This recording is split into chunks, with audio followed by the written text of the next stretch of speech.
Hey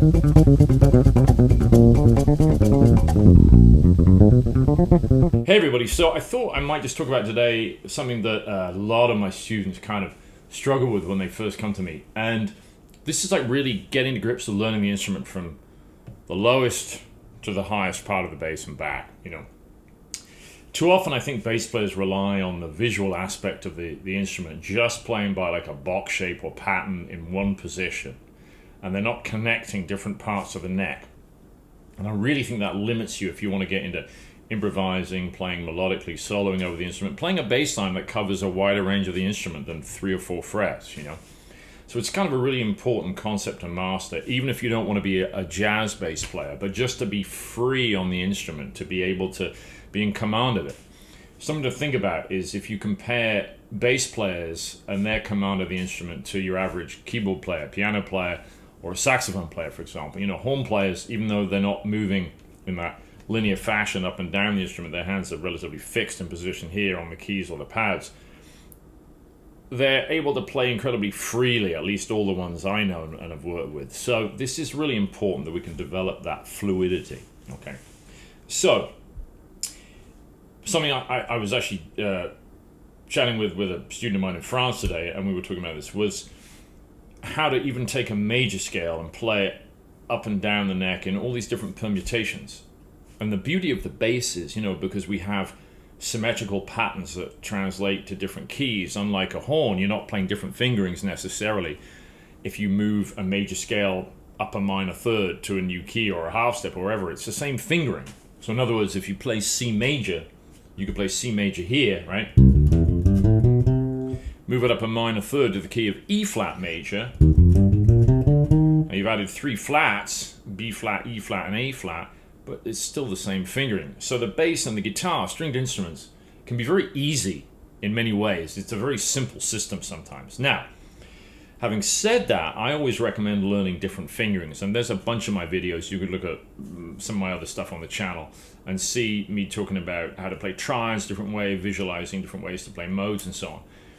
So I'd recommend doing that too. But as a starting point, and this is probably even going to be useful for some of you who's been playing, I don't know, even for a few years maybe, you can look at distributing that basic fingering pattern all across the neck in different permutations. This is really valuable. So let's do it. Let's not do it in C. Let's do it in a new key. Let's do it in let's do it in D flat upper half step, right? So now we're dealing with 5 flats. D flat, E flat, F, G flat, A flat, B flat, C, D flat, okay? Now, notice though it's the same fingering as C, isn't it? 2, 4, 1, 2, 4, 1, 3, 4, that basic pattern. Now check this out.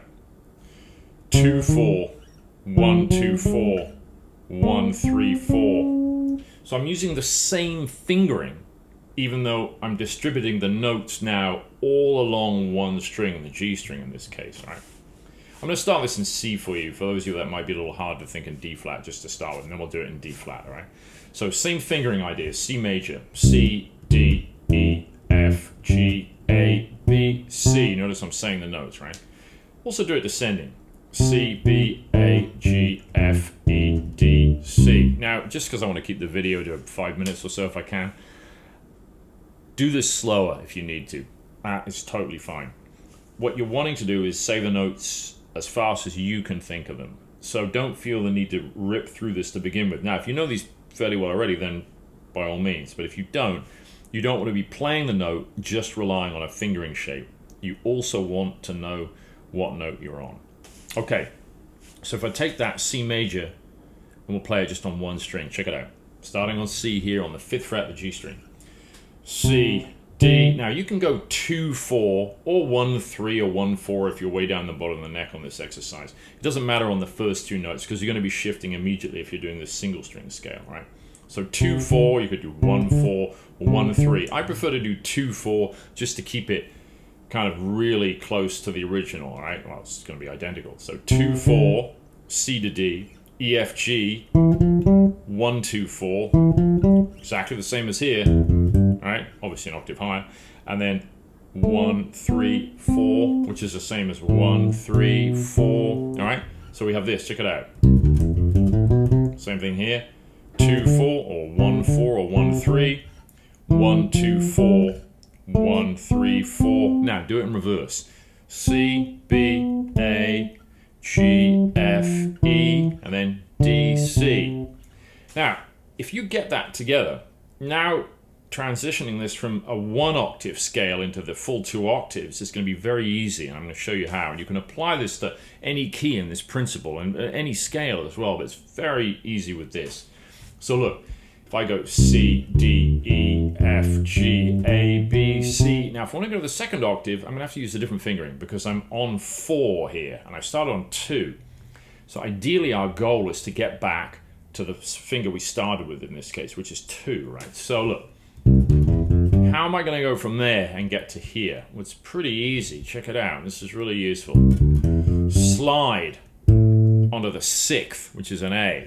So we go like this. And do this slide. Boom. Now we're back to the starting finger.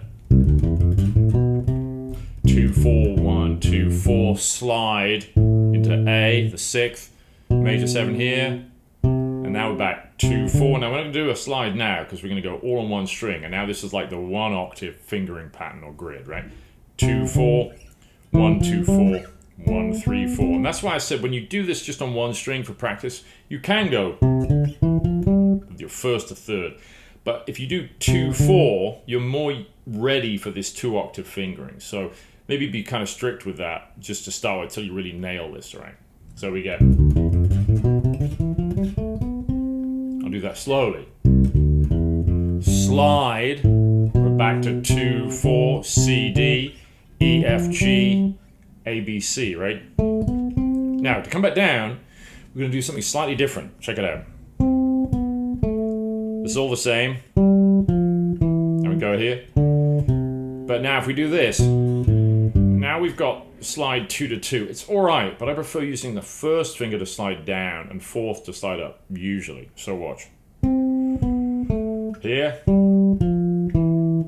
Now if I do a slide, remember we slid up into the 6th step of the scale, the note A. We're going to slide down into the 6th step. Still a note A, but this A on the 2nd fret. Watch this.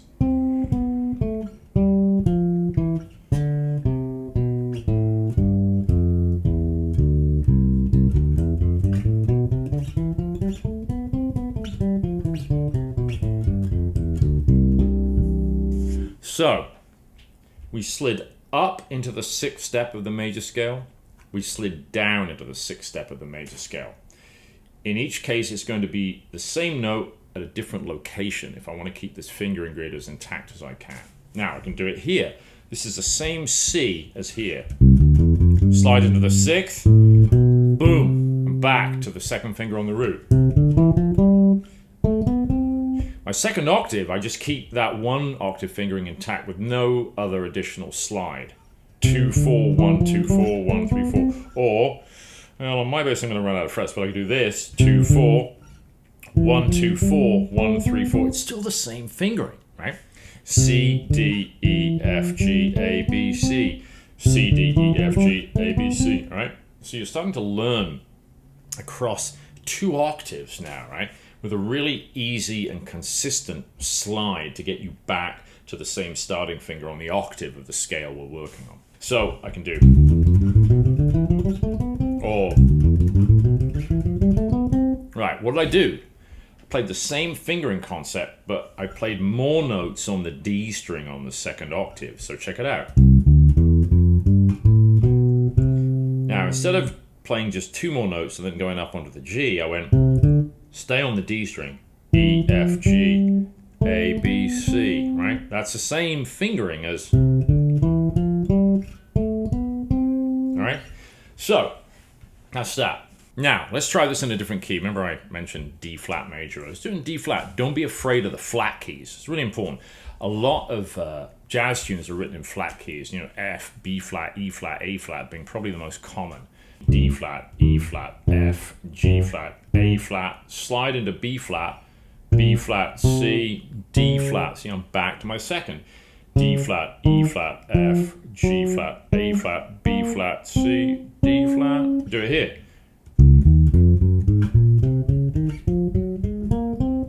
do it like this, slide, next string, and when we come back down, that's kind of nice too, right? So there's lots of options on these things, right? So I could go,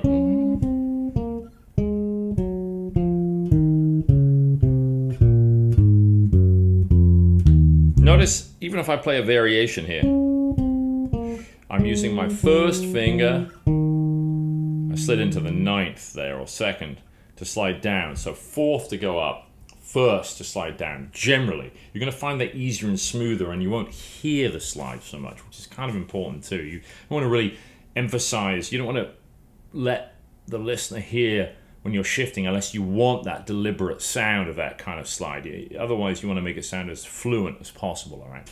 So that was D flat. Notice I'm saying the notes. D flat, E flat, F, G flat, A flat, slide into B flat, C, D flat, E flat. Let's stay on the D string. F, G flat, A flat, B flat, C, D flat. Come back down. All right, now say the notes.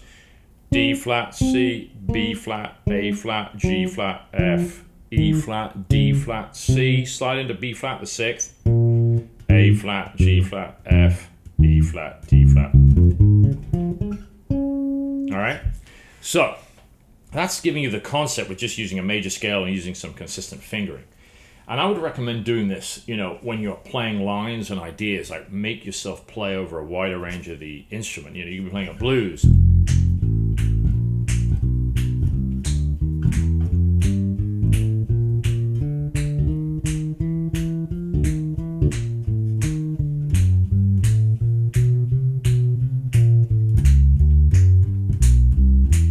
We could start a blues in the high register here. Check it out.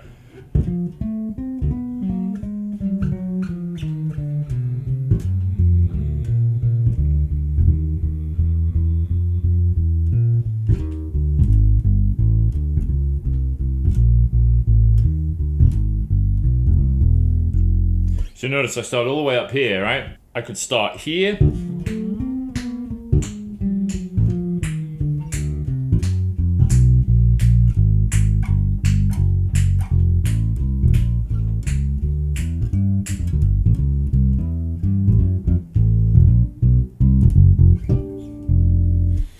So that way I was covering a really large range of the instrument, right? I was making myself do that for practice, and that was just a 12-bar blues in F.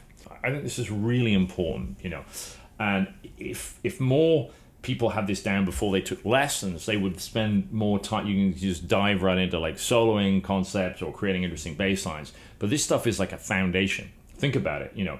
When you watch a classical performer, you know, ripping through like Bach preludes or whatever, you know, just covering a large range of the instrument, right? And they're nailing it.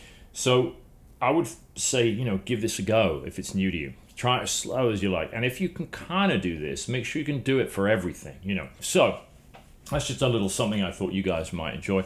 Let me know in the comments. I also wrote a study piece called Victory Lap, which I'll put a little screenshot of up here too. And you can get it on my website if you're interested. That one covers like a whole wide range with string crossing as well, which is kind of fun. Most of my study pieces, they use a lot of the range of the instrument, but that Victory Lap piece deliberately goes from like the highest notes. It's actually got a high E, but if you can't play the high E, you can just even play an E flat on the top melody note. It'll kind of give it more of a blues feel. So there you go. Don't forget, please support the channel. I'm buying a new mountain bike. Donate with the Buy Me a Coffee link. Pick something up off my website. And yeah, I'll see you on the next one. All right.